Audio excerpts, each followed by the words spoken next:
Talking about answering questions, my experience is this. Sometimes a question is difficult to answer if the person who asked the question already has a bias in it. I can see which question is initially biased and which question is more objective and looking for more enlightenment. I'll give you an example. If I come across a question like this, there's a question written more or less like this. He says, we believe in Jesus, and Jesus I believe in God, and God is God, you know. But your Buddha is from a human. It's better to believe in a God than in a human. You know what kind of bias already contained in there? Because he's assuming that his God is God. You can't argue because he bases question on an invincible truth that's stationed in his mind that he don't want to change, that God is God. God is God, and I believe in God. I'm more superior. He's God, you know. And you believe in a human. According to the history, there's such a Buddha. You believe in a human, and how come you're so not clever as to believe in a human? I believe in a God. So how come you people believe in a human? So that kind of question, it looks very simple. Sometimes it may look naive, but that's more difficult to answer. You know why? Because you have to convince him that he's making assumption in his question. He's assuming something that I haven't agreed on. I don't agree on God is God. I don't agree on God is creating you. I don't agree on God is the creator. You're making the assumption and ask me the question and want me to answer. That's a difficult question to answer. It's not so difficult that you don't know how to answer it, but the person who asked the question, he's not only biased, is also not logical. You talk about that thought defines personality, and personality defines destiny. But where do thoughts come from? It comes from you. Don't you agree that that thought comes from you? So you ask me, where does that thought come from? And I say it's from you. And how can we improve on thought process in our daily lives? Maybe the question should be rephrased in this way. Where do thoughts come from? I say, the thought comes from the mind. Not my mind, your mind. A thought comes from your mind. And then you ask further a question, what is my mind? What is mind? And I say, mind is consciousness. If I have consciousness, I must have a mind. If I don't have a mind, I'm like a piece of stone, I don't have consciousness. Mind is consciousness. And then you ask further a question, where does this consciousness come from? And how come I think in this way? How come I have to learn all these things? And I react in a certain way. Because I react in a certain way, then a lot of these things happen to me. And that means in my interaction with the outside world, this consciousness is the origin of all this interaction. And this kind of interaction sometimes gives me happiness, sometimes gives me suffering, sometimes I cry, I laugh, I do all kinds of emotional expressions. And why does it all affect me? That's exactly what the Buddhist teaching is all about. I can't tell you in just one sitting like this. It's a study of your consciousness. And in the Buddhist philosophy, in the Buddhist teaching, it's called Mujnanamatrada in the Sanskrit language. In the Chinese language, it's Wei Xi. Wei is mere, Xi is consciousness. Mere consciousness only. In other words, you are nothing but consciousness. Nothing exists but consciousness.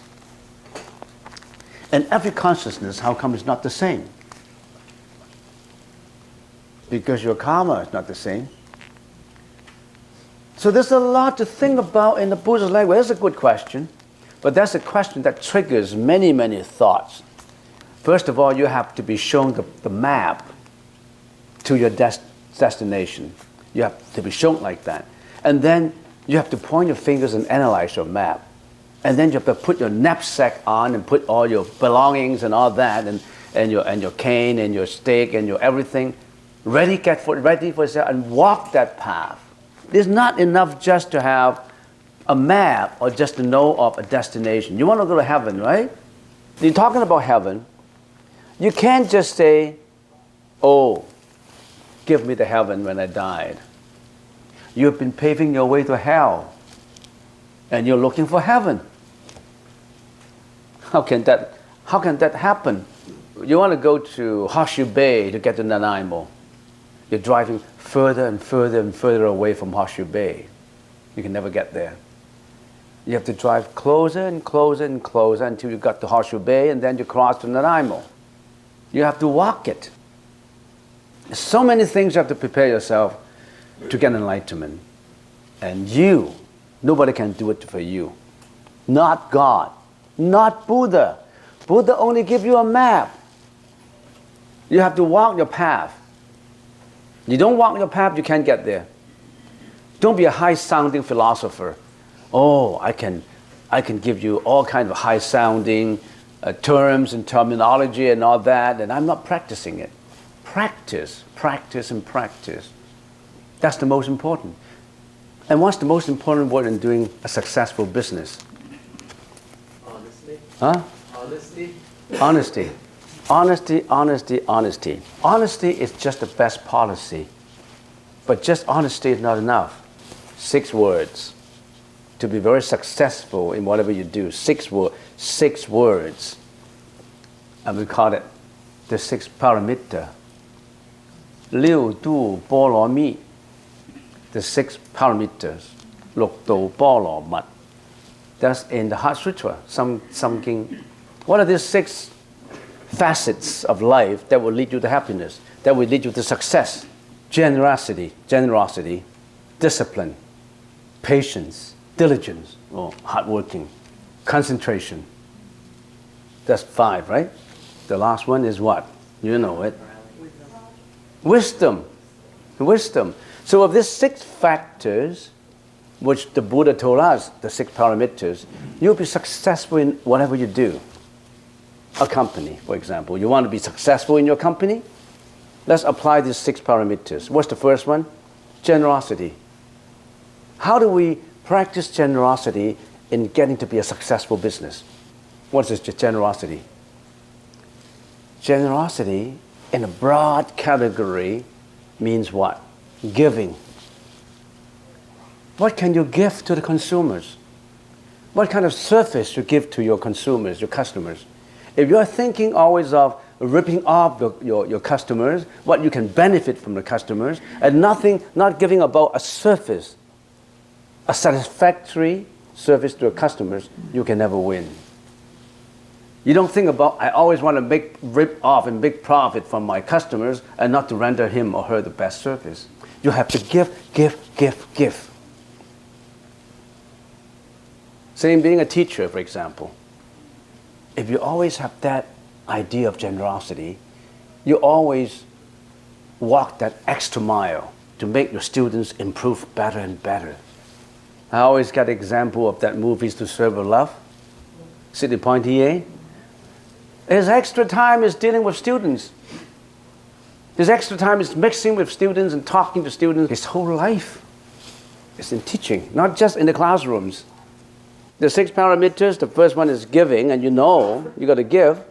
Don't think about what you can get from the society, what you can give. If you're a responsible husband, what can I do to improve my kids' education? What would I contribute to the family? What would I give to the family?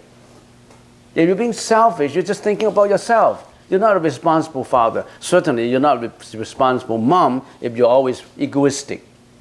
Discipline. How does it apply to a company? A company has no discipline in it. How can that company be successful? The board of directors has to have discipline of meetings, of making the proper minutes, of introducing everything, exchange of information to make that company better. The managers always have to think about how to discipline himself. The workers have to work in a certain time. You've got to have discipline in your company to be better and better and better. The 6 paramita. Para, what is para? Getting on shore. Getting from this shore of failure to that shore of success. Paramita. Parama is perfection, a broad perfection. That's how where we derive that word panorama. Panorama is unlimited view of success. Second question. We will always experience pain, but the suffering from it is optional, right? We can choose not to suffer. What it says is, we can choose not to suffer. You have a choice, but can I exercise that choice? If you are sick, can you exercise that choice of not being sick? If you are dying, can you exercise the option of not dying? Can you exercise that option of not being born in a poor family? You want to be born in the family of a tycoon who has billions of dollars. Do you have that option? Do you have the option of not getting aging? Do you have the option of when you were born, you have a handsome face? You have no option. Basically, you don't have an option of not born in this world. You say, when you're in the mother's womb, you say, I don't want to be born. I know this is a poor family by the kind of food my mother tastes. It's not good food. I'm not going to come out. Can you say that? Do you have an option of not coming out from your mother's belly? You have no option at all. Why didn't you have no option? You tell me. Your question should be, why didn't I have no option? Why? Because you created that yourself. You created the kind of karma that pull you to where your suffering is.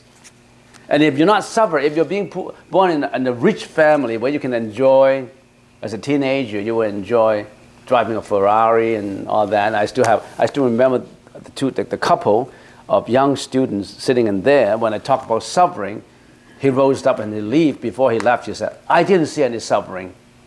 The life is happy. And later, some friends around said, you know why?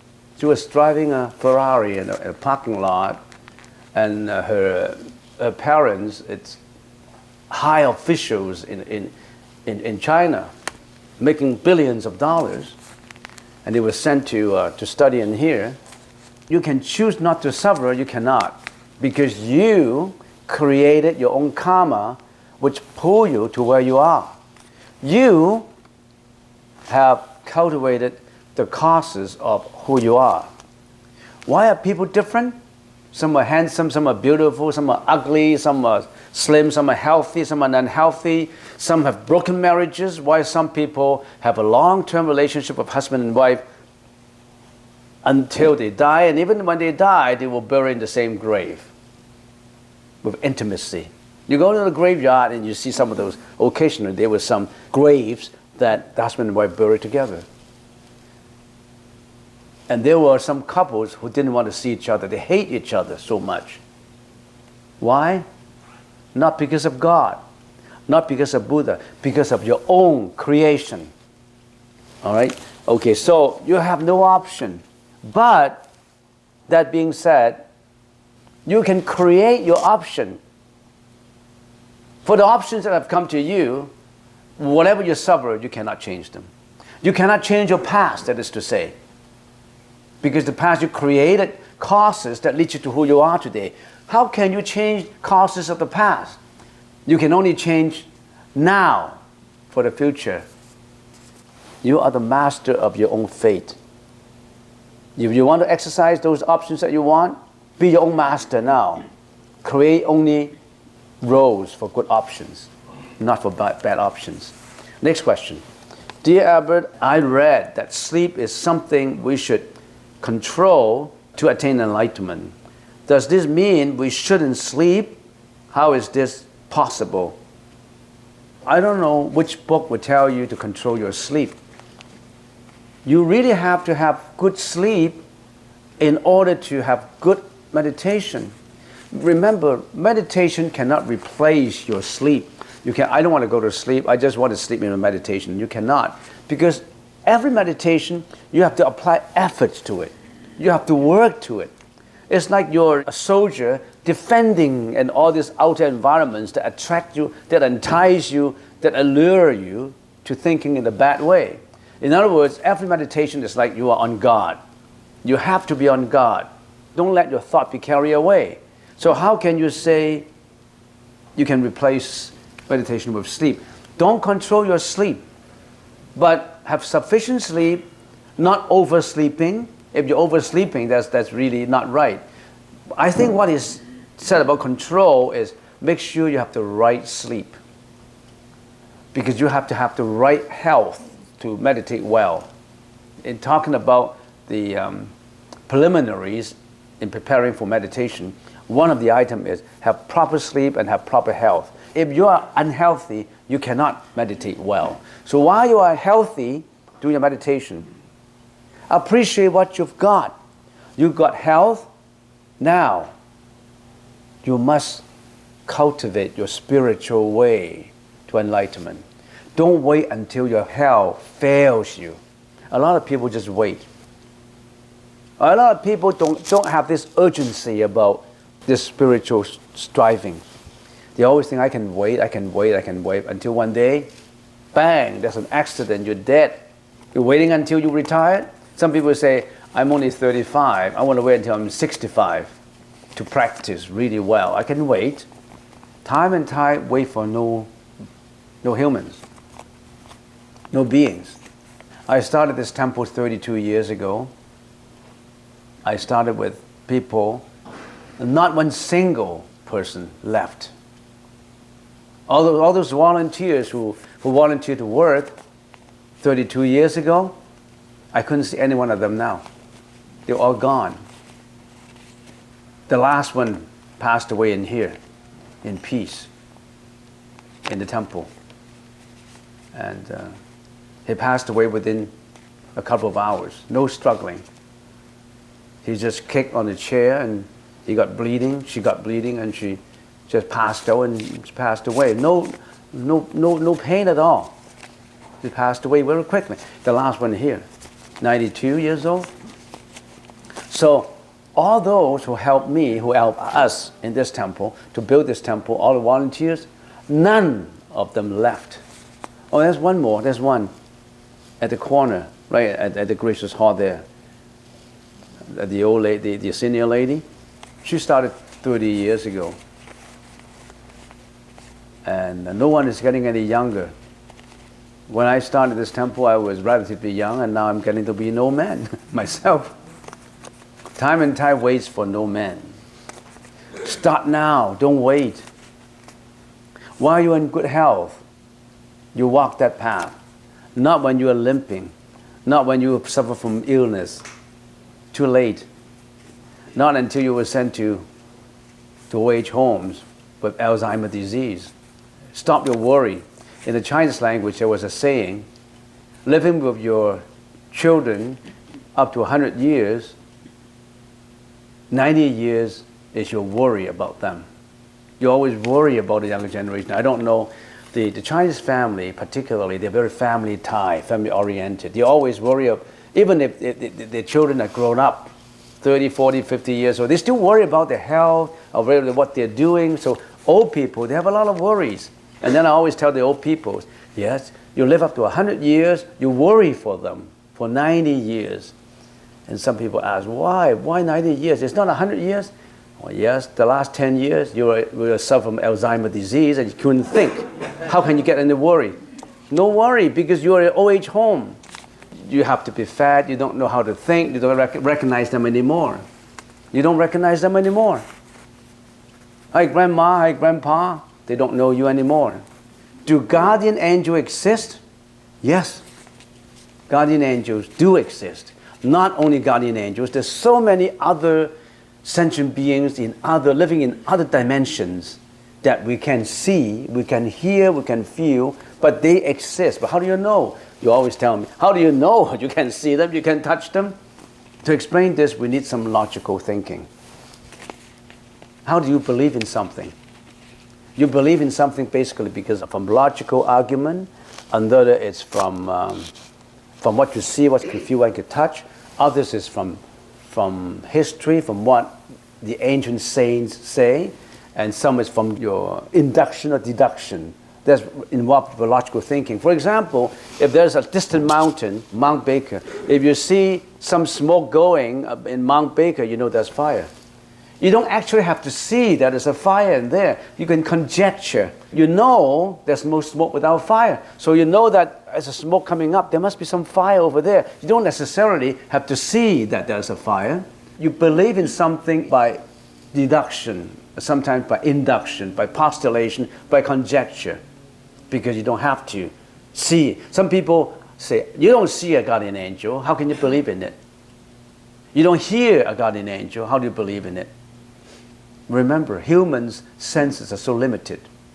Your hearing instinct is not as good as dogs. Dog can hear 2 miles away, 3 miles away. When the siren is going, the dogs can hear it and start to bark, and only after 5 minutes when the siren bus driving by, then you start to hear it. So our senses are so limited, are so restricted. Don't just believe in your own senses. Sometimes they mislead you too. They're not capable of seeing, listening, and feeling so many things in this world.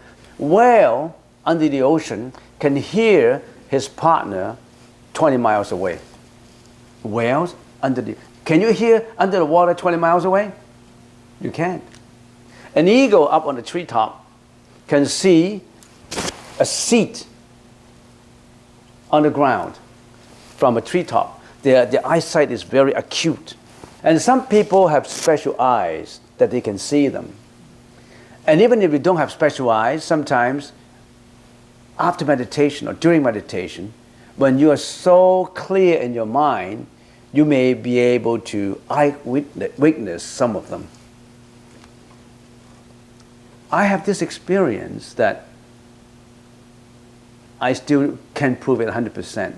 When the temple was first constructed, upstairs, the Buddha statue was not the same. It's a smaller 3 Buddha statues. Those Buddha statues are now at meditation hall. They originally were accommodated in here, were put in here, but now they were moved to the back side. When we obtained occupancy permit in here, nobody is around. It's still very crude, no furniture, nothing. And since I was one of the pioneers in this project, I was worrying that if we put the statues there, some people can intrude and break them and, somehow stealing them. So I was afraid, so I spent my few first nights in here guarding the statues. So I was meditating by the side of the Buddha statue, and with a clear mind, with tranquility inside of me. Now, I don't even know, up to now I can't prove it. I don't want to mislead you. It may be because of my illusion, or because of my, I don't know, it could be real. So I was meditating, and after an hour or hour and a half of meditation, I was in tranquility, and I opened my eyes, and I saw a guardian angel right at the very top corner, at that corner.